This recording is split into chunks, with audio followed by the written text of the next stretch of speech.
What's going on, you guys? Welcome back to the Home Field Podcast. So in today's video, we're going to do a quick recap of Game 5 of the NBA Finals between the LA Lakers and the Miami Heat. And then we'll wrap up the video with a Game 6 preview and prediction between both teams. So in Game 5, if you guys are not aware, the Heat were able to win 111 to 108. As it currently stands, the Lakers are up 3-2 in the series. And I'll pull the graphic up for you guys just so you guys can see how each team performed. So Jimmy Butler had an outstanding night, one of the best games of his playoff career, had 38 points, 12 rebounds, 11 assists. Duncan Robinson also had one of his best career games by dropping 26 points, 5 rebounds, and 2 assists. And Bam Adebayo, despite the fact that he's still dealing with that shoulder injury, had 13 points and chipped in 4 rebounds and 4 assists. In the transition to the Lakers, LeBron James had one of, if not a top 5 performance in his playoff career by putting up 40 points, 13 rebounds, and 7 assists. Anthony Davis had a great game as well, putting in 28 points, 12 rebounds, and 3 assists. And Kentavious Caldwell-Pope was able to knock down a couple three-point shots. He had 16 points, 3 rebounds, and 2 assists to add to his stat line. So the main takeaways from Game 5 were a few things. Jimmy Butler is an absolute monster. Miami was able to get space for the three-point shooters. And when it counted the most, Miami was able to knock down their free throws and ice the game to get it to a Game 6. I thought really at the end of the game is where Jimmy Butler shined. Jimmy Butler, despite the fact that he played 47 minutes and only had about 48 seconds of rest in the game, was able to knock down key and clutch shots late in the game.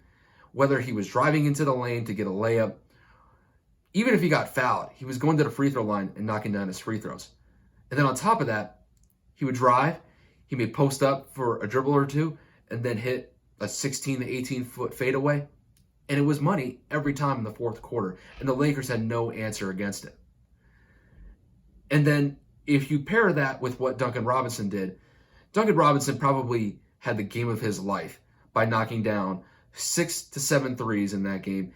And the shots that he was making were not wide open shots. They were heavily contested shots.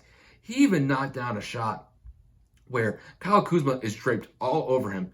Kuzma fouls him as he's shooting a 3-point shot. And Duncan Robinson knocks it down and gets a 4-point play out of it. The guy was absolutely sensational. If the Heat are going to be able to extend this series to a Game 7, they're going to have to get similar styles of play from Butler and their 3-point shooters. Whether it's Duncan Robinson, Tyler Hero, or Jay Crowder. They're going to have to get, between those 4 players, they're going to have to probably get 90 to 95 points out of those players. And that's how, for the most part, the Heat have been able to score their points. Really, their points are scored by about 5 players. And whether it's Jimmy Butler, who's scoring the majority of them, Tyler Hero may have a game where he goes off and gets 20, 25 points. But if they're able to get 1 or 2, maybe 3 of those players to get up to about 70 to 80 points and then get another 10 or 15 from some role players, I think it works out well for them in Game 6. But they're going to have to go up against the Lakers defense. And the Lakers defense, especially early in the fourth quarter to maybe about 5 minutes left in the fourth, I thought the Lakers defense was outstanding. And in fact, it was so good defensively that they were able to not only close the gap, but they were able to take the lead late in the fourth quarter. And they had an opportunity to win the NBA Finals. I mean, there was one point where they were just literally going back and forth. Jimmy Butler was knocking down shots. LeBron was knocking down shots. And the Lakers were up by 1 point with about 30 seconds left in the game. They were 30 seconds away from an NBA championship. But Jimmy Butler said, not on my watch. And he took control of the game. Now, the Lakers had a great opportunity with about 15 seconds left. LeBron drives into the lane, kicks it out to Danny Green. Green shoots a 3, but he ends up shorting the shot. And then Markieff Morris has an absolutely terrible turnover by throwing the ball over Anthony Davis's head by about 5 feet. The ball goes out of bounds. The Heat take possession, knock down 2 free throws, and essentially win the game. So if you're the Lakers, you have to know that you were that close to winning the NBA Finals. And I think if they're able to knock down a couple more shots, especially from their role players like Kuzma, Markieff Morris, and Alex Caruso, if they're able to get somewhat decent production from them, I think it works out very well for them. I expect LeBron James to probably drop another 30, 35 points. We'll see what Anthony Davis can do. He did injure that heel in Game 5, so his status is up in the air right now. He's going to play. It depends on what percent he'll be at. If he's at 90%, we'll see it in the pregame warmups, and then obviously in the first couple minutes of the game. And I think for the Lakers, as long as they're able to get good matchups, if they can knock down some three-point shots from players like Danny Green, Kentavious Caldwell-Pope, and then either like Alex Caruso or Kyle Kuzma, I think it bodes well for them in Game 6. And I don't know if Butler's going to have enough left in the tank after what he did in Game 5. And really, the entire series.